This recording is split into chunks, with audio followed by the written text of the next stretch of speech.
previous lecture, we learned about supervised principal component analysis for the case that we have label of the data. We would like to map the data in lower dimensional space to extract some feature for the task of classification or regression, but our concern is classification.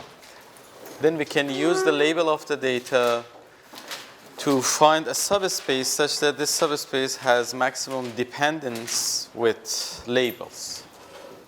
It's in contrast with PCA that doesn't use the label of the data and map the data in a project the data in a subspace such that this subspace has capture the maximum variation of the data. But the whole intuition was that maximum variation may not be aligned with the target variable that we have in mind for classification. So we learned that we just need to maximize trace of U transpose X, H, L, H, X, U, subject to the constraint that U transpose U is identity. And we also learned that the solution for this is eigenvectors of X, H, L, H, X.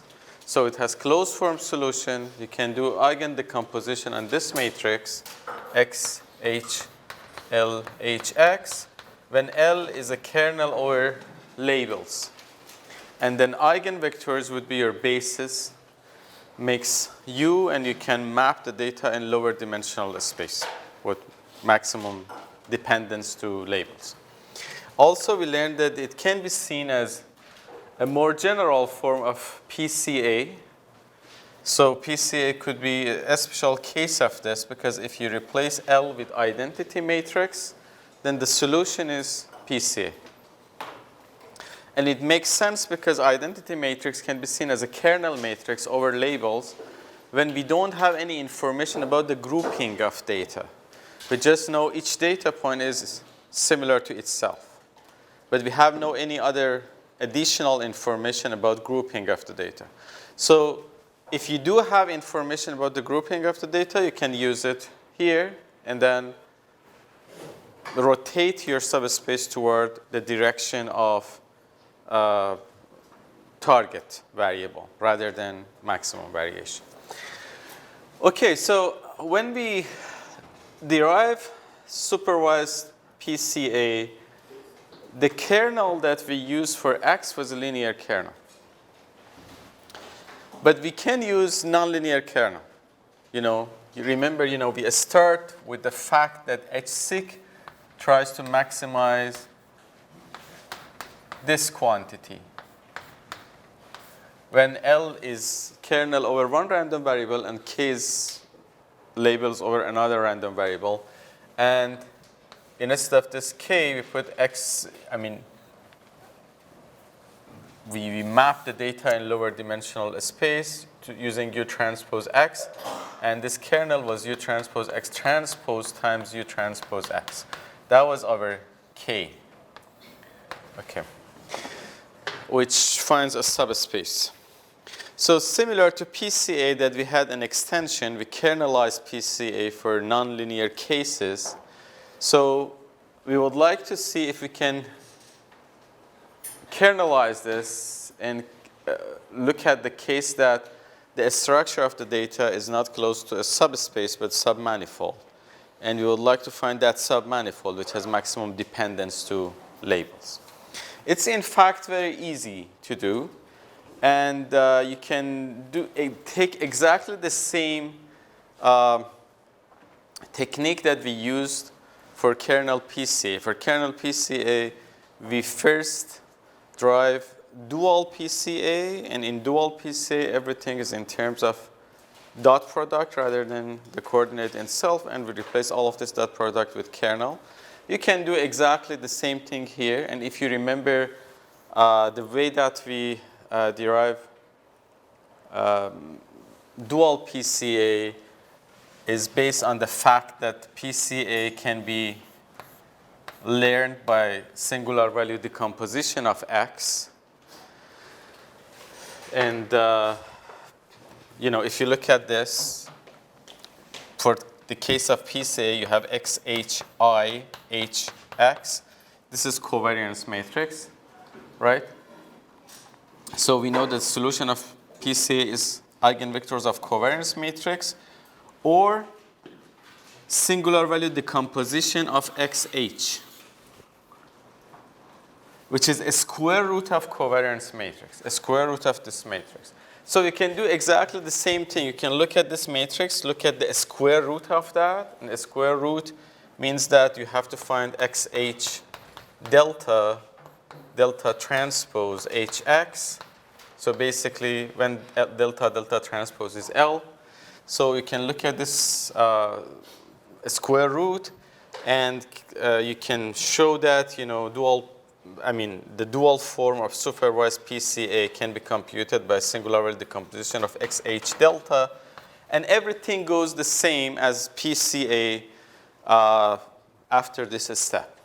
And then you have dual form, and then you can kernelize it.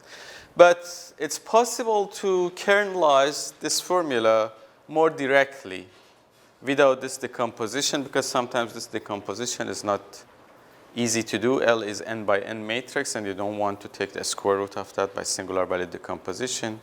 Eigen decomposition of large matrices is computationally expensive, and you don't want to do that. So there are more direct way actually to do this. Okay, how can we do this more directly? Do supervised PCA. Then I have U. U is a matrix. Each column of this matrix is a vector, which is one direction of variation, right?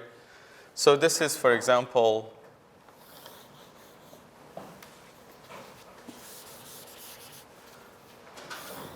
this is U1, right? It's one vector in this space. There is a general trick that if you look at the literature of kernel, most of the kernel methods actually use this trick. In 90% of the case, when you have an algorithm which is linear and you want to make it nonlinear using kernel method, they use this trick. And the trick is that you can represent your parameter, whatever this parameter is, in terms of a linear summation of your coordinates, or a linear summation of your data points. So no matter what direction this vector has, it's always possible to write it as a linear summation of these two coordinates, right? It's also possible to write it as a linear summation of data points in this space. So if I have n data points, there are some points here, and these points each is a vector, And this vector can be written as a linear summation of those vectors, okay? So I can write U as linear, or each column of U can be written as a linear summation of my data points. If I put all of my data points in matrix X, it's D by N. So I can multiply X by, or I can multiply each column of X, for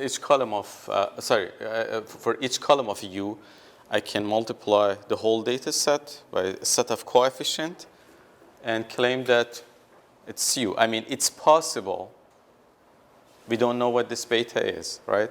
But it's possible to represent each of these vectors as a linear combination of data points. And you can do it for all of them. So if U is D by P, and your data matrix is D by N, for each of these vectors you can do that. So there is Pn by 1 set of coefficients which can reproduce U for you. Okay? So far, the only thing is that we are claiming that this parameter, in this case, this vector, can be represented as a linear sum of data points. Okay. So now suppose that I want to do supervised PCA for nonlinear case. And I want to use the concept of kernel. If I want to use the concept of kernel, means that I have to map all of my data points to some feature space through phi. Suppose that I mapped all of my data points through phi to a new feature space. Now, if I have done this, then my objective function will be maximize trace of U transpose X, and instead of X now I have phi of X. H, L, H, phi of X transpose U. Okay?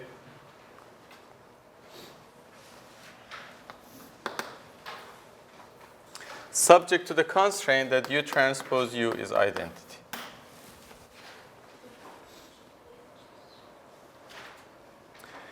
Okay, now problem is that I don't know phi. You know, we never know phi explicitly. But look at this, you know, I know that I can recast U or I can represent U in this form. So in my feature space, this unknown U is going to be some phi X times beta. Which when beta is unknown. I don't know what the beta is. I don't know what the coefficients are. But there are always a set of coefficients which make these two equal. Now, I can replace this phi x beta in this objective function. So if I do so, then I have to maximize. I have U transpose, which is basically beta transpose phi x transpose times phi x. H, L, H, I have phi x transpose times U when U is phi x times beta.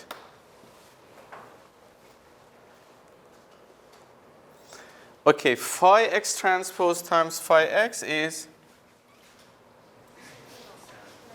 a kernel, right? So it's a kernel. And this phi x transpose times phi x is also a kernel. So the only unknown is beta. So I can maximize over beta. Beta was the set of coefficients which I didn't know. So I can maximize over beta a new objective function, beta transpose. Now k is, you know, I can choose a kernel and apply it to my data. Then it's going to be n by n matrix. And H is noun, L is noun, and K is noun. So this is my objective. My objective function doesn't depend on phi anymore. It depends on K. So what about the constraint? The constraint is U transpose U is identity. So U transpose is beta transpose phi transpose X times U. And U is phi transpose X beta. And phi transpose phi is K again. So it's kernel. So constraint doesn't depend on phi. Objective function doesn't depend on phi. So this is my problem. I have to maximize beta transpose K when K is a kernel over X. H, L, H, K, beta. Subject to the constraint that beta transpose K beta is equal to identity. And beta is unknown. So I have a new optimization problem. The only difference between this optimization and the original optimization that we had is that, here we have U transpose U identity. Now I have beta transpose K beta equal to identity. So in this case, the solution was eigenvectors of this. Do you know what would be the solution now that I have a K here?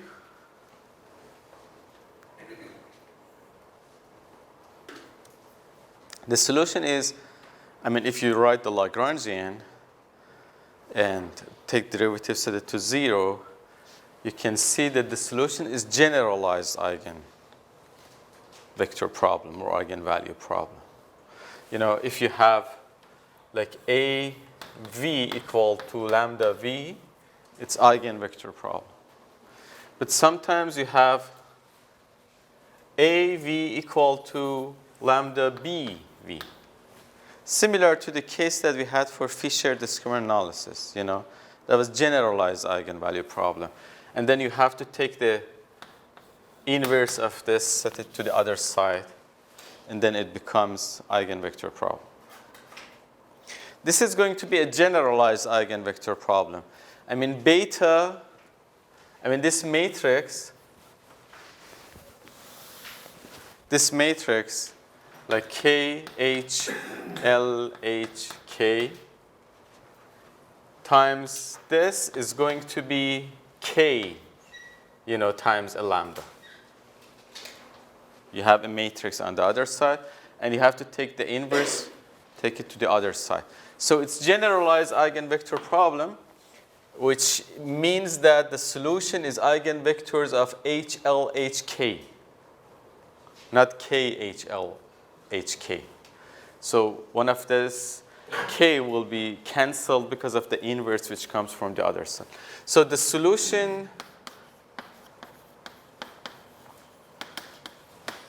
is generalized eigenvalue problem of K, H, L, H, K, and K. Okay? And in practice, it's eigenvector of this one.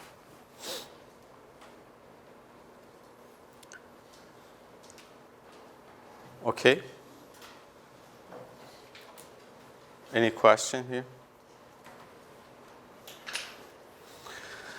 So this could be quite useful when you do classification and you want to extract some features.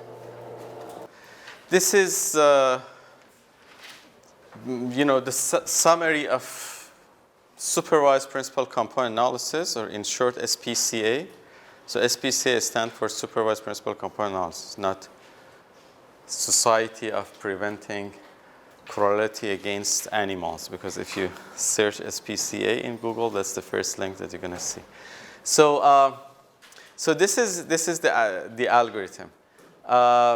You compute, given X and Y, you compute a kernel over your labels.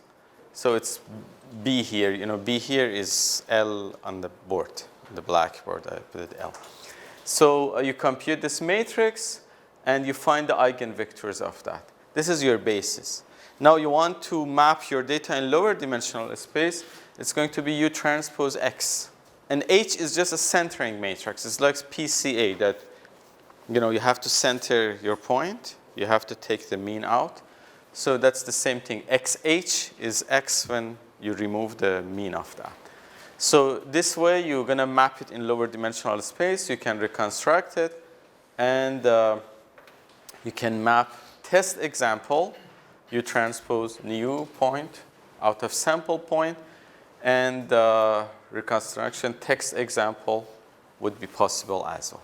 So do you remember that when we did PCA, we mapped noisy data in lower dimensional space, and then we tried to reconstruct it. The noise was canceled. But it was a good reconstruction of the original space. It's something interesting that you can do here is to take a set of images, have a target corresponding to a particular feature. Say, for example, take this Olivity data set. It's available online. Look at those who have glasses and those don't have glasses, for example, and make a label corresponding to glasses. Now, map it to lower dimensional space. Take a few number of U, the same thing that we did for PCA. Take like 2 eigenvectors, 3 eigenvectors. Then try to reconstruct it. Do you know what's going to happen when you reconstruct it? You don't reconstruct the whole image. You reconstruct mainly this part of the image.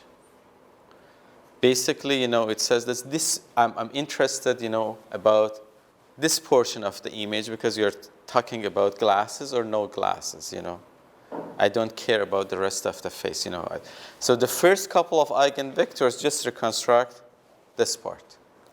Or if it's something else, like beard, for example, then this part of the face will be reconstructed. Okay, so you can have the dual form of this for the case that data is like narrow like this. You have many features, but you have a small number of data points. And as I explained, you can have the square root of this and write everything in terms of singular value decomposition of this square root and derive the dual form of this PCA. It's exactly the same as dual of what we did for dual of PCA. And you can kernelize it this way, or you can kernelize it the way that I just explained in the board.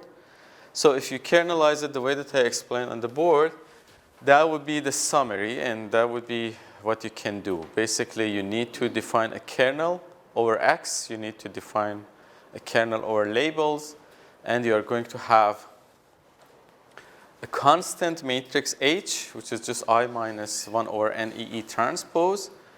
And you can compute KHLHK. Now, generalized eigenvector of this matrix with respect to K would be your solution. So the solution is eigenvectors of QK, generalized. And now, if you want to map the data in lower dimensional space, it's simply beta transpose K. And out of sample point, it's beta transpose K-test. K-test is you have a new data point, and you measure the similarity of this new data point with all of the n data points that you have. So it's a vector of length n. So that would be your mapping for K-test. That would be your mapping for training test. And you can't reconstruct points here. Same as kernel PCA that we lost our ability of reconstruction in feature space, okay?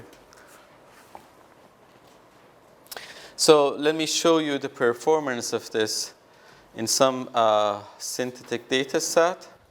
These are the data sets that we want to try. And we have 2 classes in all of them. Okay. Here actually is result of supervised PCA, the linear case. The linear case doesn't do anything interesting in this case. If your plan is to do classification afterward, after mapping to lower dimensional space, supervised PCA didn't do a good job. But kernel supervised PCA does a very good job here. And you can basically make distinction between these 2 sets. Note that you have training and test set, both of them. It's like a solid circle and hollow circle. Some of them are tested, so we can see that it generalizes well. Means that test sets are embedded correctly as well.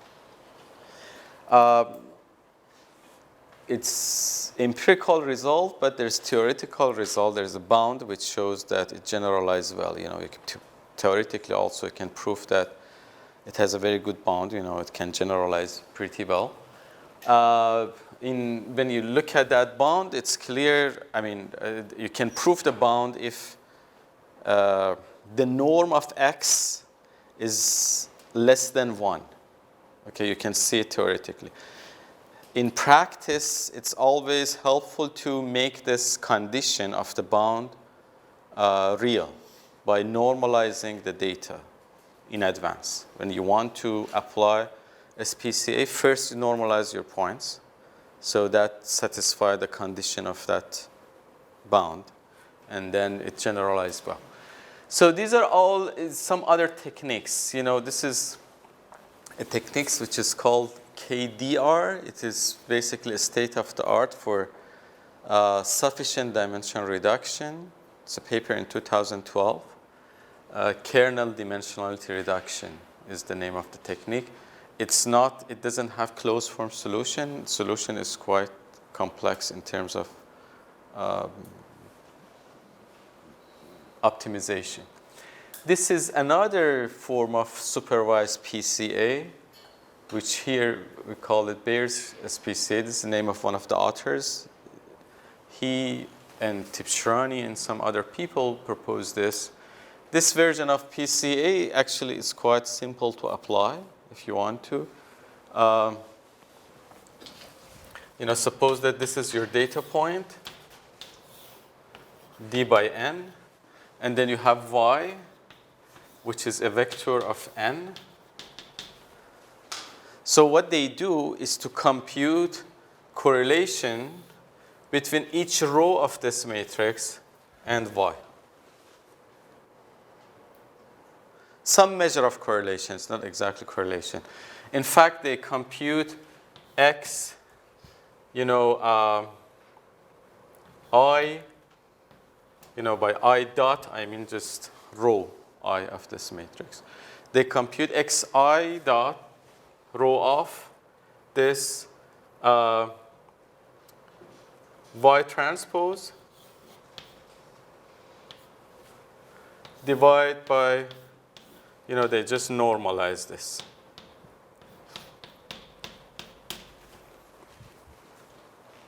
They computed for all of these rows.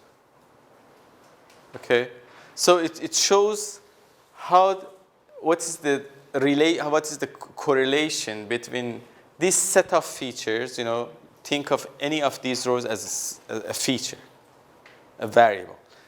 What is the correlation of this variable with the target value? What's the correlation of this variable with the target value? Okay, and then set a threshold. If the correlation is less than a threshold, get rid of that line in the matrix. So you just compute this, call it Si. Then for any of these rows, you have Si. Then you have a threshold. If Si is less than this threshold, then get rid of that row. So this is less, I get rid of this row. This is less, I get rid of this row. So my matrix, my new matrix, x tilde, is not going to be d by n. It's going to be d prime by n. D prime is less than d because I removed some of these features because they had less correlation with d. Now I do regular PCA on remaining matrix. And the matrix that has, you know, its row has correlation with what? So that's another variation of SPCA.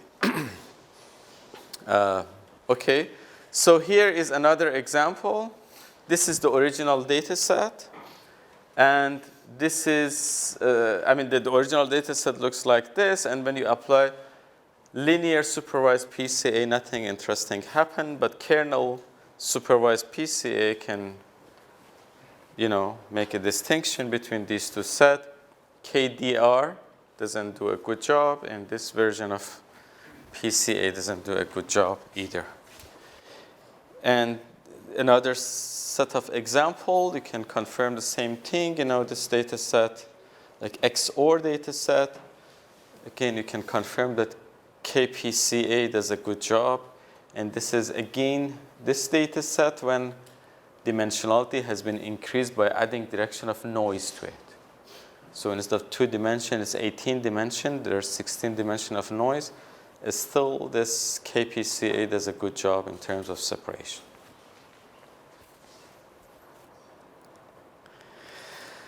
And this is when you apply a classifier on the result of these features.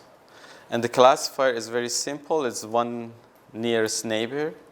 We haven't seen this classifier yet, but it's very simple. It basically means that you want to classify this point.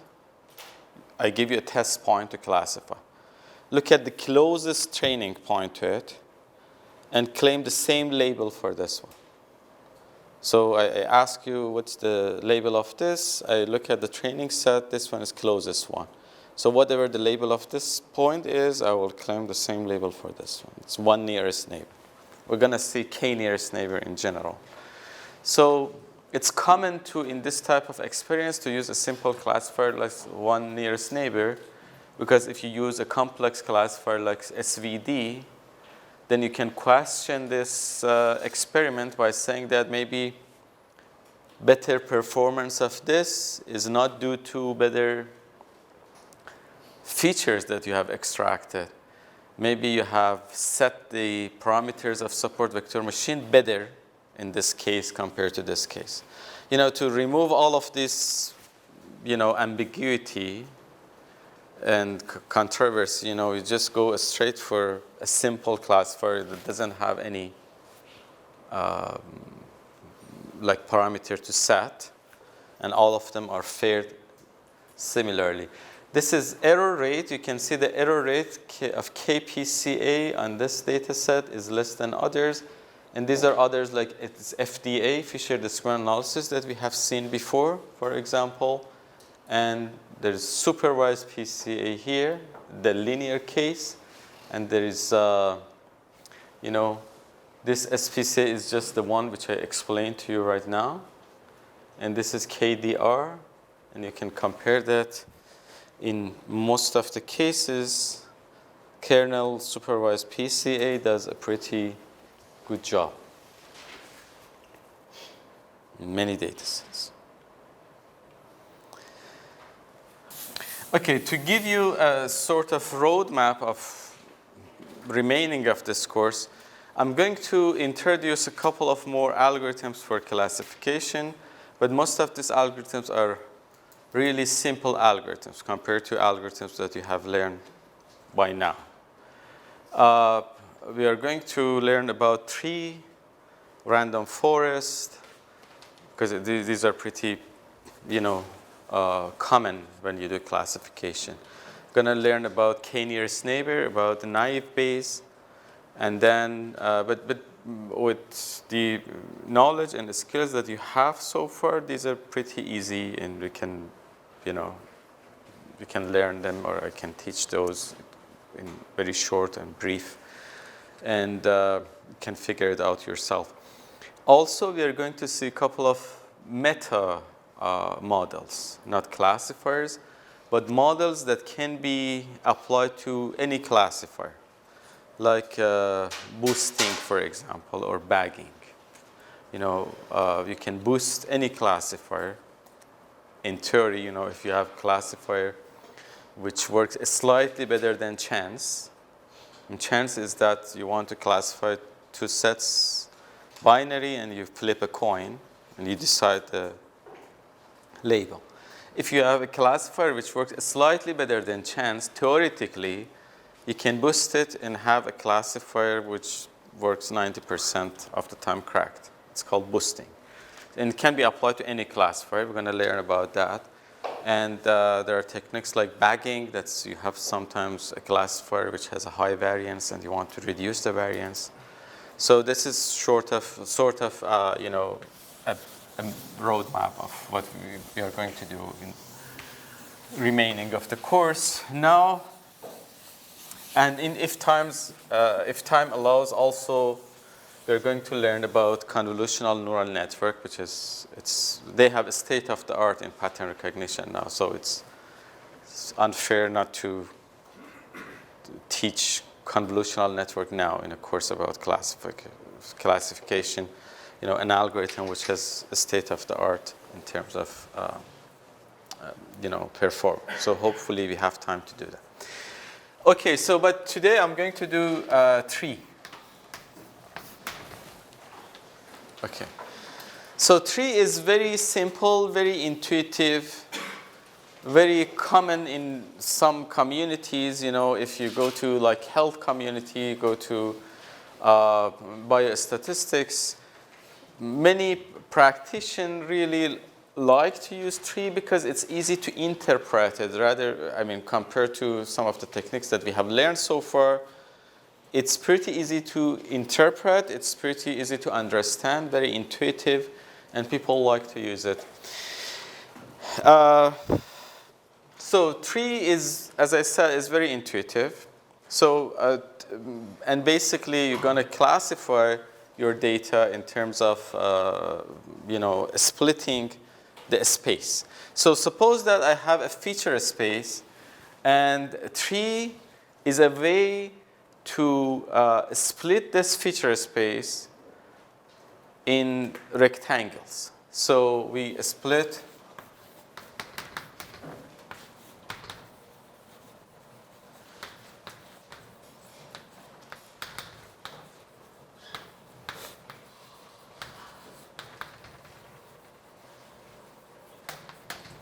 So I split the feature space in a set of rectangles. Let me, let's see, make sure that, we are in the same page in terms of notations. As usual, this is my data set. So I put all of this data in a matrix, which is D by N. So each column of this matrix is one data point. So I define X like J dot to be a row of this matrix.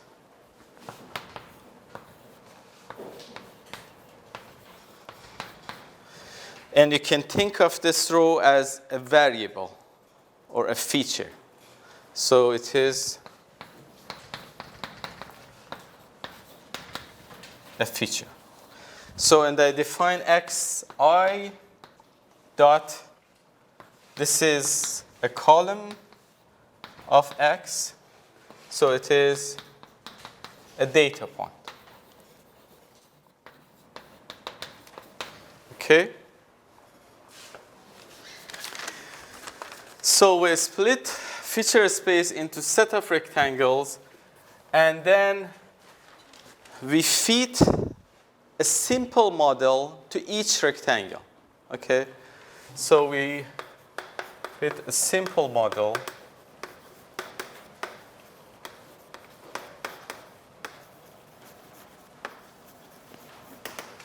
to each rectangle. So it means that, say for example, suppose that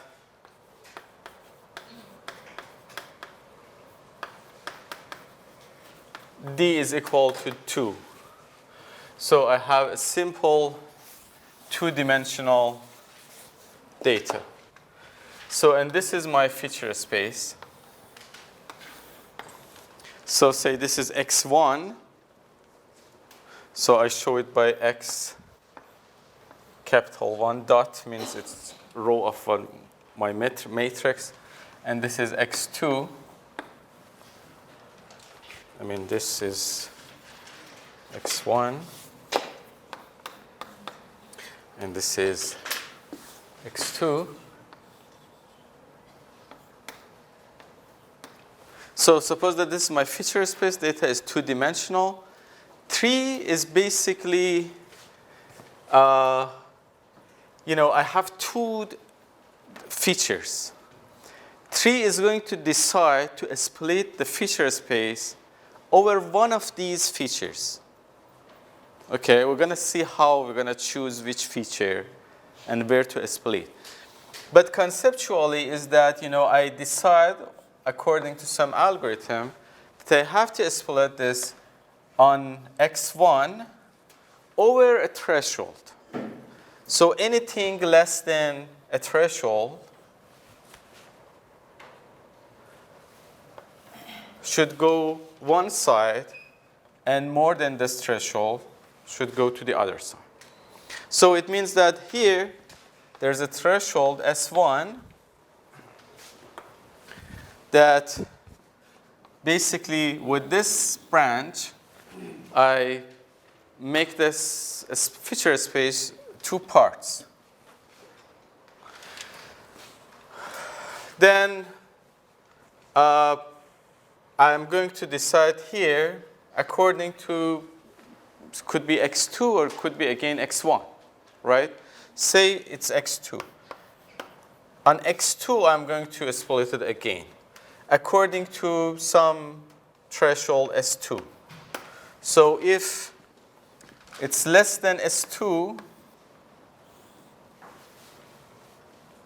those who have been less than S1, if they're less than S2, I call them R1, this is region 1.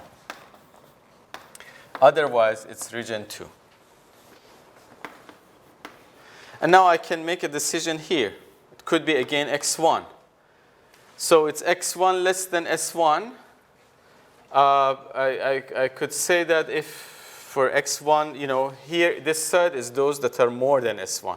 Those that are more than s1, if they are less than s3. Those that are more than s1, if they are less than s3.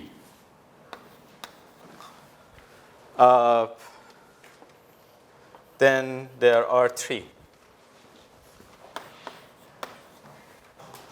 But if their x2 is, I don't know, more than something, it's R5, it's R6, and, I'm going to put it here, make it R5, R6. I mean, the idea is that by this tree, in this case, it's a binary tree. It could be, many way decision in each branch, but binary tree is more common. I can make a decision and, divide the feature space in some rectangles. Now I'm going to fit a model to each rectangle, okay? A simple model.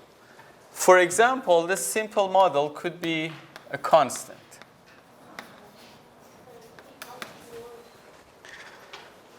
So tree can be used for classification, can be used for regression.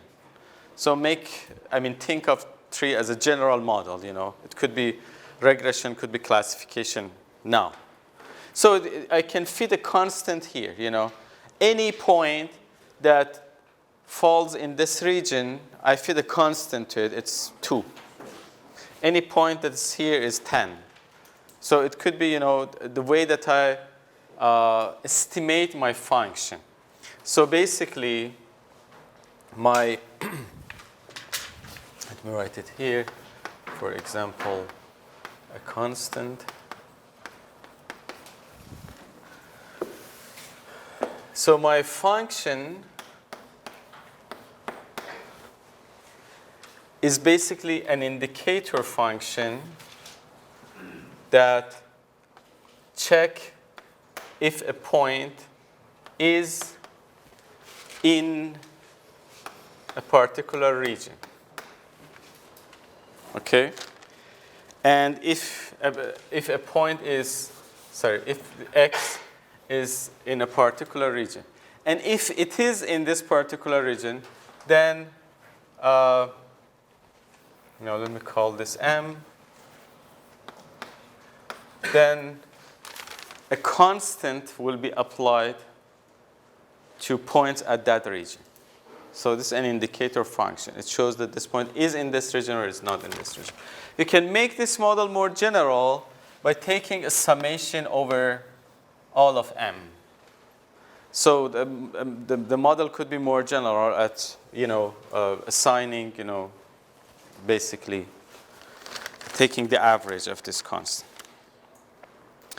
Okay, now at each decision, at each split, if it's binary tree, I make two half spaces. I split my existing space in two parts. So basically, I define R1 and I define R2. Each of these regions depends on, a particular feature that I'm going to split over that feature. So I make a split over 1 or 2. So in general, they call it J.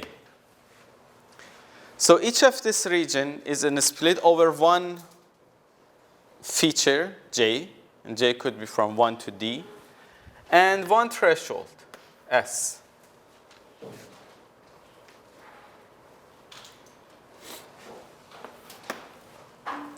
This is also over J and S, okay? So we can call this S1, we can call this S2. And this region, say for example here, we split over the first dimension and we make these two sets, these two half spaces. So this is the set of points which is column of this matrix. So column of matrix is X, I. So it's set of column of this matrix such that their Xj is less than equal S. And this is Xi such that their Xj is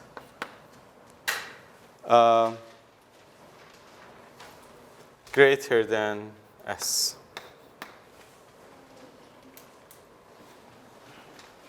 Here actually to make this clear, I mean row J, any column, this should be like this, right? So it's like MATLAB notation. Any row, column I. So this is any row, column I. And this is row J, any column.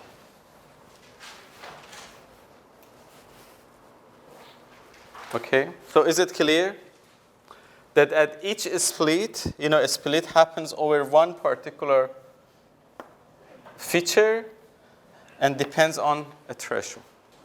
So now my main question, the tree is quite intuitive, but my main question should be, okay, I want to fit a tree to this model.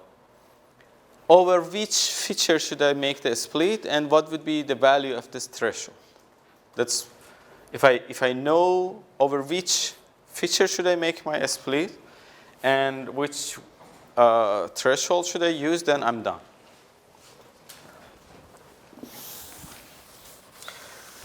So to make, basically I need to know J and I need to know S. To know J and S, I'm optimizing an objective function.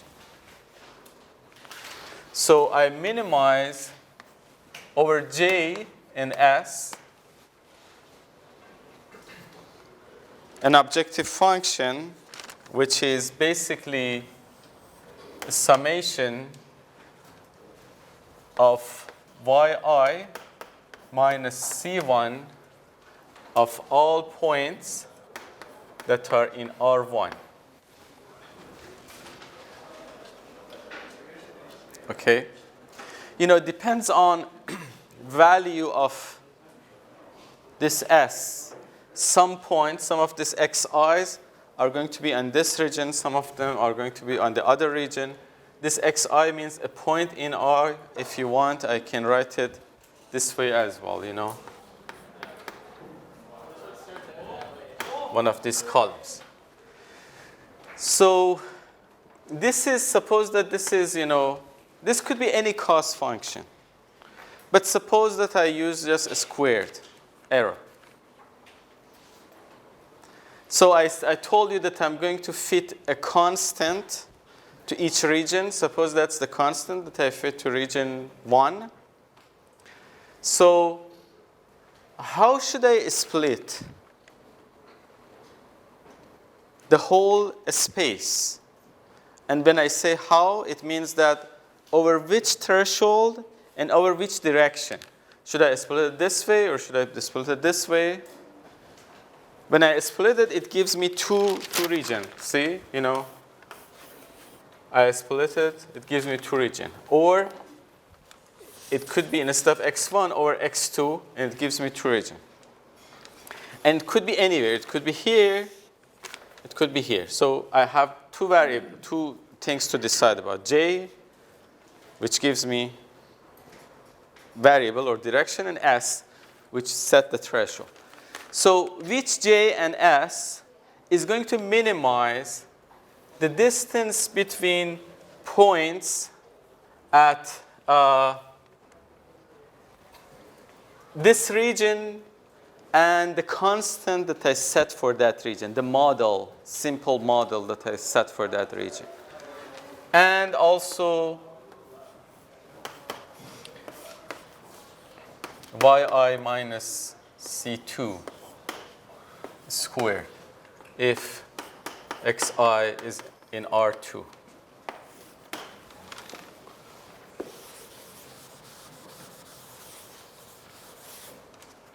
So I have to minimize a function like this, and this cost function could be different. C1 and C2, they are not known. And basically, I have to minimize this as well.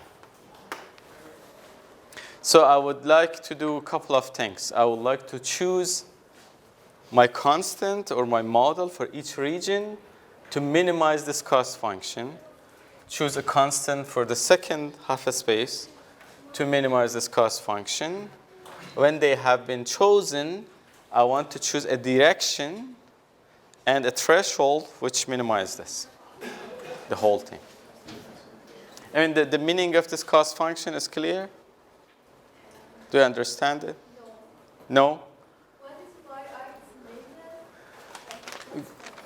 is y that's our data, right? Each x has a y. The whole purpose of the algorithm is to fit a function, which could be classification or regression, right? You want, when you say fxi, it should generate yy, right? So for points that are in region 1, the ideal case is that your model, your simple model in region 1, reproduce y's of that region. But you can't do it for every single point. You're going to decide that for this 10 point, C1 is the response variable. How far I am from C1? It's exactly the same thing that we are doing. Say, for example, you want to fit a line to your data. You say, OK, I would like to find beta such that beta transpose x is the same as beta transpose xi is the same as yi. So let's minimize this. So that's my model. That's the true value. So that's the true value. That's your model. And you want to minimize. Is it clear now? Yeah. And so this is the error actually for the classification? No, it's not. No. It's not error for classification. That's, a criterion that we are going to decide based upon this how to split. The classification error will be computed after we split the space completely. If we come up with our tree, eventually we can estimate or we can calculate how good or how bad is this tree, how good or how bad this tree approximate the labels or approximate the real value for each variable. That would be different. Now, I haven't made the tree yet, You give me a data, and you tell me that, okay, fit a tree to this data. I want to fit a tree to this data. To fit a tree was very intuitive, but there are a couple of things that I have to decide. I have to decide, I have the choice to make a split over first feature, second feature, or the last feature, which is feature D. My question is that over which feature should I make the split? I can set the threshold anywhere in this particular xj. So which value should I choose? Okay, so these are my questions. So I would like to choose the values, and I would like to choose j's such that the cost of the model in each of these half space is minimum. And this is the cost of one of these half spaces. This is the cost in the other one. But the model that I want to fit in region R1 is not known yet. If I give you, if I tell you that, okay, this is only your data. Fit a model to this data for me. And model should be as simple as a constant. So give me a constant which represents everything here. What are you going to do? You're going to minimize yi minus a constant c squared. So what's the constant which explains everything the best? This is basically, this part. Yes?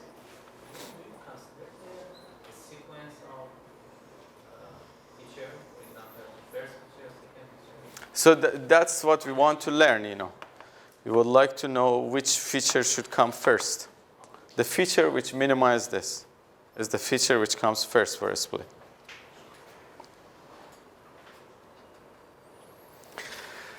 Okay, so what's the solution? If I give you this, forget about tree. If I tell you to minimize yi minus c, summation over all y's. Give me a c which minimizes this. What would be the answer of this optimization? The average of all of these points, right? So if I take the average of all of these points, that would minimize this for me. So basically, inner part of this optimization is sort of trivial, I don't need to be worried about this means here, because they can be optimized if I choose C1 to be average of all of these y's.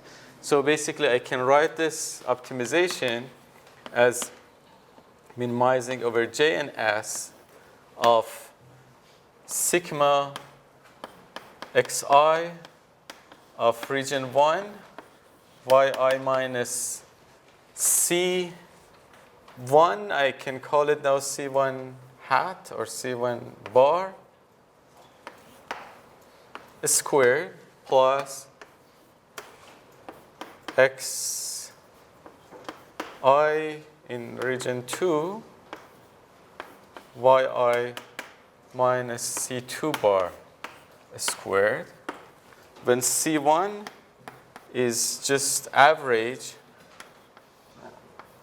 of yi's such that xi is in region 1, C1 bar, and C2 bar is average of yi when xi is in region 2.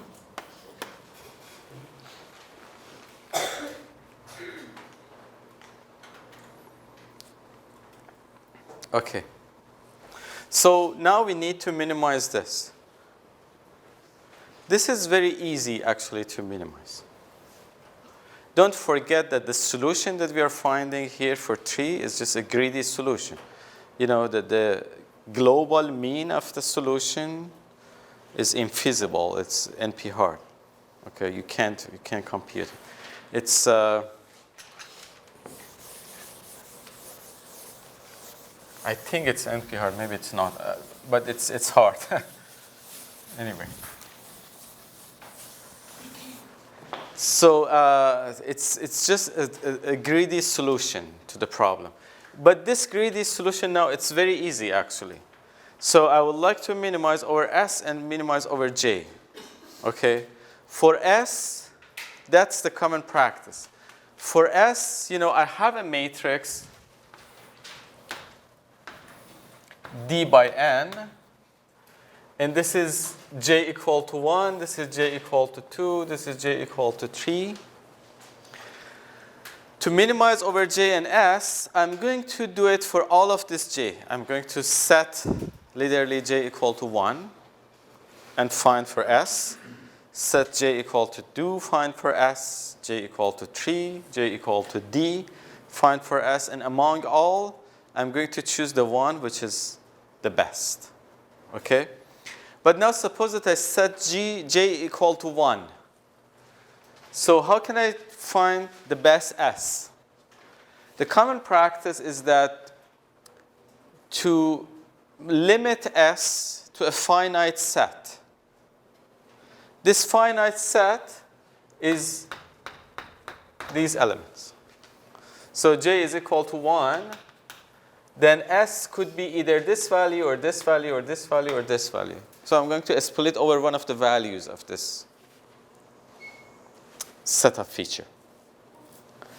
Okay, so S,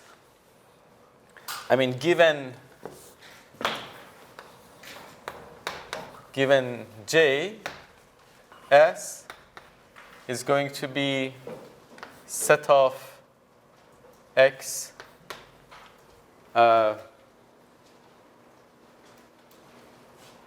J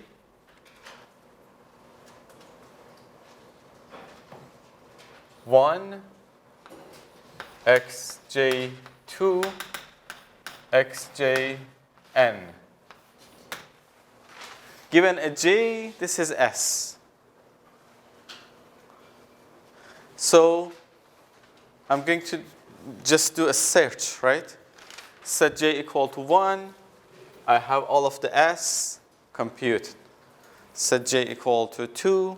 I have all of the S computed. J equal to D. I have the S computed. And among all, find the one which have the minimum value. Say J equal to 4. And S corresponding to this has the minimum. So it means that I have to, that my first split would be over the fourth direction. And that would be my threshold. Okay? Then you can repeat this. You know, that would be my first threshold. Now I'm in this region. I'm in this subspace. In this subspace means I have, you know, a subset of this data. You know, I make a threshold here. I have a subset of this data. Some of the points fall in this subspace. Some of the points fall in the other half. So for those that are in this half, I calculate this again.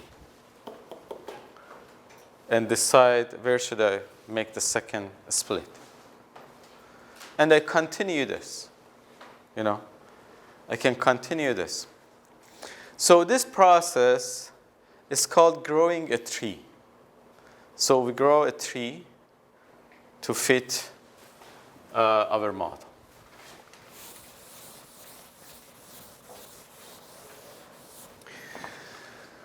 Okay, but how large this tree should be, you know?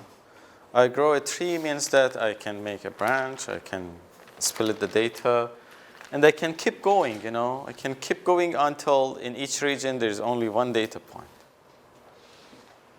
But is it a good practice to do it this way? It's not, right? If I go too far, this tree is going to overfit.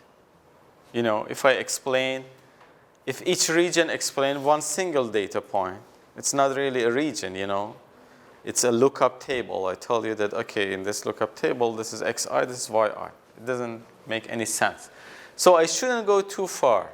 So I have to stop this process somewhere. So a question is that how large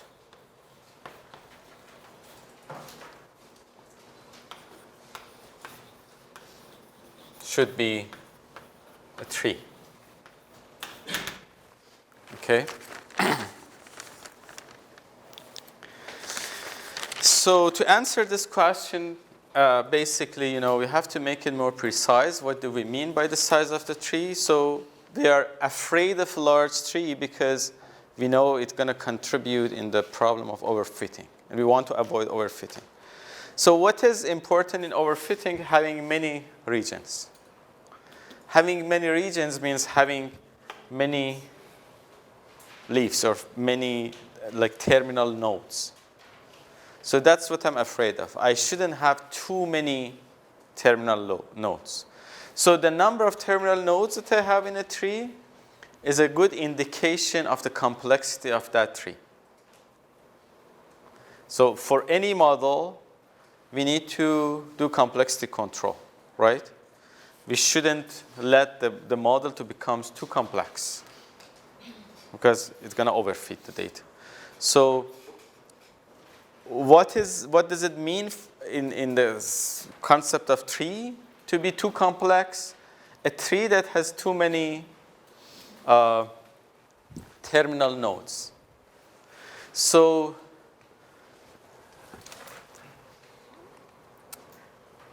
define cardinality of T when T is a tree to be the number of terminal nodes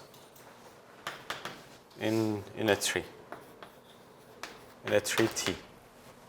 So in a tree T, this is a notion of complexity. And we don't want this to be large. Okay.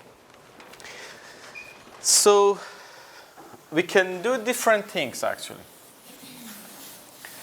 We can do different things to avoid overfitting.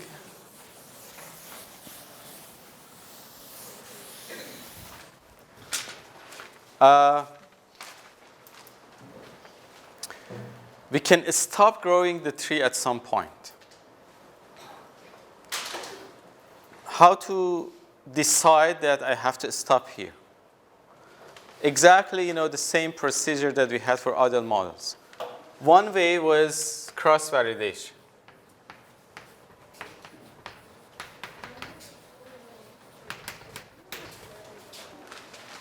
So cross-validation is one way. Means that I can put a part of my data aside, don't use it for training. When I'm splitting the tree, just check it with this validation set. And as soon as it starts to, the error starts, the error of the whole classification or regression, start to increase, I'm going to stop. Okay, that's one way. Another way is to, when I want to make a split, I can make a decision at the spot that how much this split contributes in reducing the total cost function, the total error. I haven't defined the total cost function yet, okay? But we can define a total cost function, a whole cost function for a tree in terms of regression or in terms of classification. Assume that I have defined that. In each split, I can check that the whole cost function will be decreased for sure, because it's training data, it's going to come down. But how much it's going to decrease? Does it worth it or not? And I can set a threshold. Each split, it's going to make my training, my cost function less. But for some of them, it seems that it doesn't go down that much. So the difference between this and this is not that much. So I can set a threshold, and if it's not contribute to the split that much, I can decide not to split here. Okay, that's also a practice. Is it clear? If it's clear, is it good or not? Based on your opinion. Do you think it's a wise thing to do or it's not?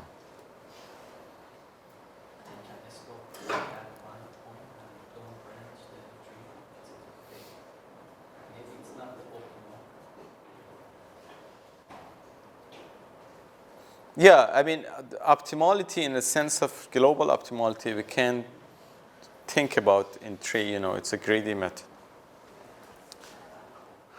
But, you can imagine many scenarios that it's really a bad decision because we're always thinking about split over one variable. It may not reduce the cost function when you split over this one variable.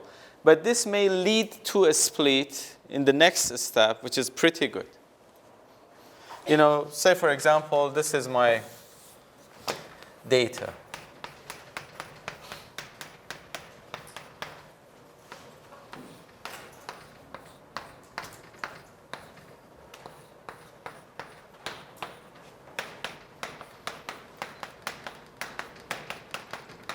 This is my data.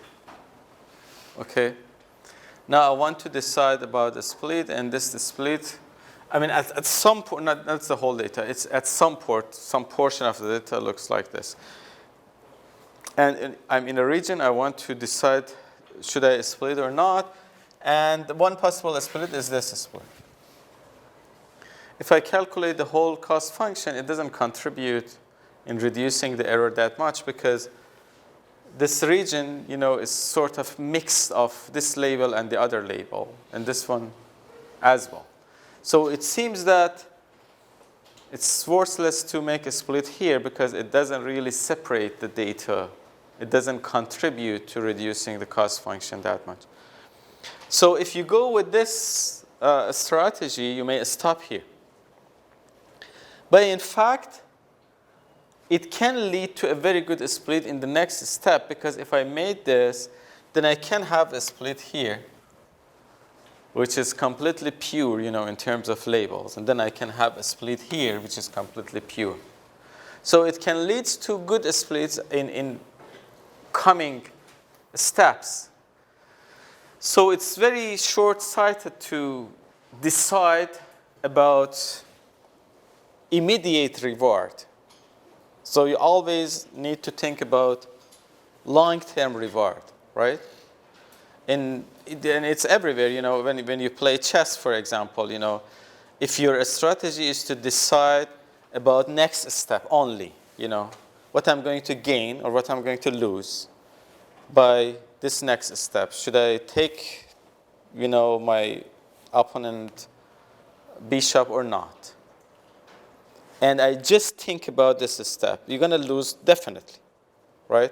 You have to think about long reward, If I take this bishop, then he's going to do this, and then I'm going to do this, and he's going to do this. Then what's going to happen? And then I will decide about it. So it's very short-sighted. And so what's the name of it? It doesn't need to have any name, it's not a good method. The third actually idea is to think, to do sort of regularization, To avoid overfitting, we can do regularization, always. So recall that, we did like neural network, and to avoid overfitting, we added L2 norm of the weight because we learned that this norm, if it get big, then the complexity of model is more. So let's make it restricted. So I have a parameter which is cardinality of t, which is a parameter which indicates the complexity of the tree. So basically, I can have a cost function plus this alpha t. And instead of minimizing, we haven't defined the cost function yet. And instead of minimizing the cost function, define the cost function plus, a regularizer. Next lecture, I will show you what this cost function is and how we can minimize this together. But to have an idea, it's better actually to grow a tree by minimize this cost function only according to this strategy that we had for a split. Grow a tree. Don't be afraid of overfitting. Just grow it big. Then start to prune it. And when you start pruning it, use this criteria. So you can prune it in a way that it's a sequence of subtrees, and one of them minimize this one, and we're going to choose that one. Okay, any question? Okay, see you next week.